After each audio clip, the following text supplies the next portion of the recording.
first of all, Bootsy, if you would, I'm so sorry about, Prince's passing. Yeah. I just was shocked when I saw it on, or heard it on the radio today. What do you remember about Prince? Oh man, it's so much to remember about Prince. Actually, we were at the same record company, Warner Brothers. I was there first in 1976, and then he came in 1978. That's where we established, who each other was, and became buds. And he used to come to our concerts because this was like before anybody knew him. So that's where it all really got started there. And then when I came off the road, he hired some of the people that work with me, Alan Leeds and Greg, some of the tech guys. So we all use some of the same people.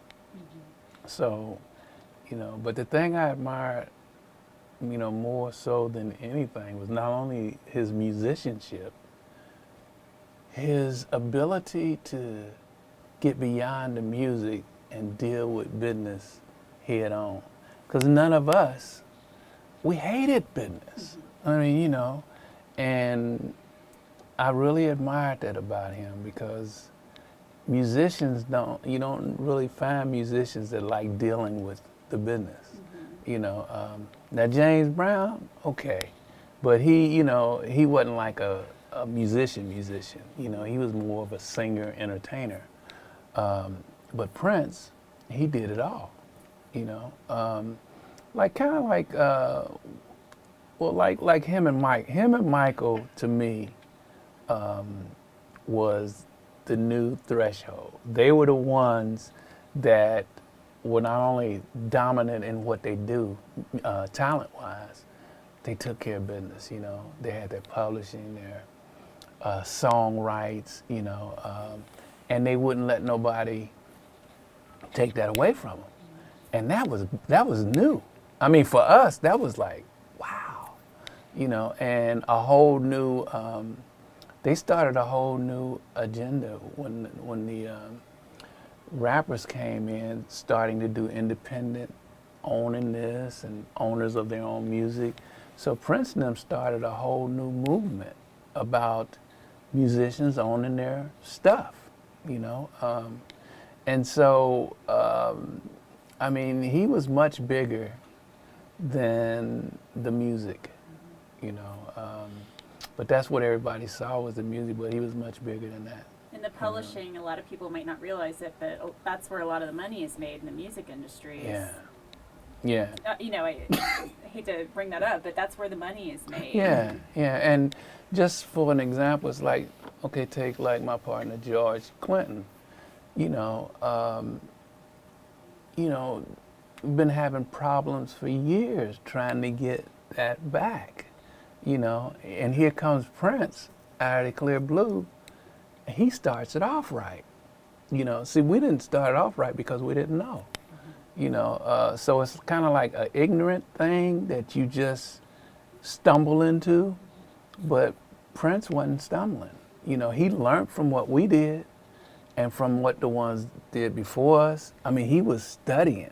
We wasn't studying none of that stuff. We just wanted to play and have a good time, but he had an agenda, and, it's like it gave everybody another level to reach, and everybody's trying to reach that, But for Prince, he started that back in 1978. So he had that one down, and to hear that, he's gone,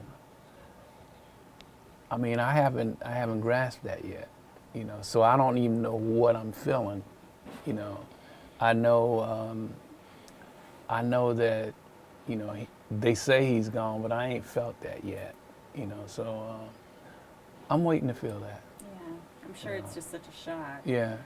Do you, it's my understanding that he was influenced by you. Yeah. And that he actually would kind of like he'd hang out and watch you and Yeah. James Brown and some other people. Did he ever admit to you that he maybe borrowed some things from you, or that you influenced him? Well, I don't think he had to admit it. It was more of, like he would he would come to the show, like this one show we did out in L.A. This Coliseum. Everybody was there. It was called the Funk Fest. Everybody was on that show, and so, didn't nobody know who Prince was at that time. This was like 1977, so he didn't get his record deal until 1978. So nobody really knew him. And so he ran on stage like he was Prince. But didn't nobody know him. So my bodyguard took him and threw him in the audience. And we was like, no, don't, that's Prince, man. And it's like, well, who is Prince? Then nobody know who he was, So, but I knew, because at the record company, I had met him and everything, and I knew he was a new artist, but nobody knew who he was, And sure enough, he had his tape recorder, and that's why he got thrown off stage, because, he was taping music and, but whatever tactics he used, it was good, because he learned so much and he gave so much back. So it's like, I couldn't do nothing about that, other than the love what he did and respect what he did, So, everybody takes a little bit of this and a little bit of that, but when you make it yours, and that's what he did, he made it his. You can't fault him for that. Was he as like when we see him on television? I know he doesn't do a lot of He didn't do a lot of interviews, but he seems incredibly soft-spoken. Yeah. Was he like that? Just if he were in the studio with you, was he just exactly like what you saw on television? Well, in those rare glimpses we would get of him. He was like a perfectionist. And you can only push a perfectionist so far. The soft thing is cool, but if you don't get it right, then he gets loud. So, he wanted a certain way. And, like James Brown, but James was loud, all the time. Mm-hmm. So the difference with Prince, he was soft until you wasn't giving him what he wanted. Then he would get louder. That ain't it. You got to do it like this. So those I think were the difference between him and James. And me too. I think I'm kind of soft. I think. Right? I'm kind of soft. And until it comes down to getting it right. And then that can throw you for a loop, because if you don't get it right, it's like, this is what we got to give to the people. And I know he felt that, Prince wanted everything right. The sound, he was firing sound companies every other week because they wasn't getting it right. He'd fly them in, and we was cracking jokes with John Blackwell.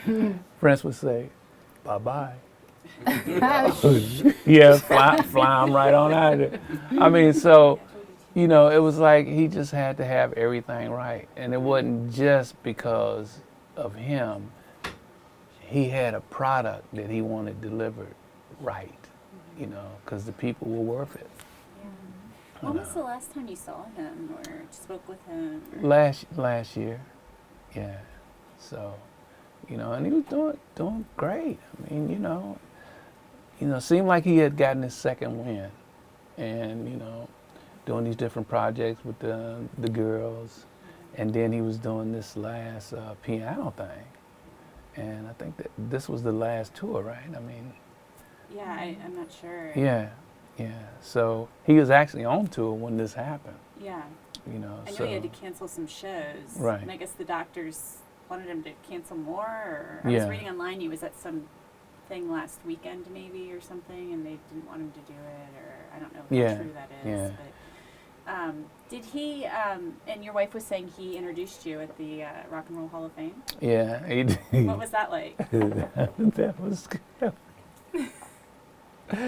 that was the coolest. That was the coolest because, you know, we got both of that higher echelon of artists there. We got Michael Jackson and we got Prince. I mean, and at one time coming up, it was like Michael Jackson and Prince. They ruled. That was it, you know. So to have both of them there in the same surroundings and both of them giving us respect and then Prince calling us out and giving us the award. I mean, it don't get no better than that, you know. It don't get no better than that. So, you know, from then on, it was like, yeah, true Funketeer, true Funketeer, yeah. Right. Well, thank you so much. I really appreciate your time, everybody. I appreciate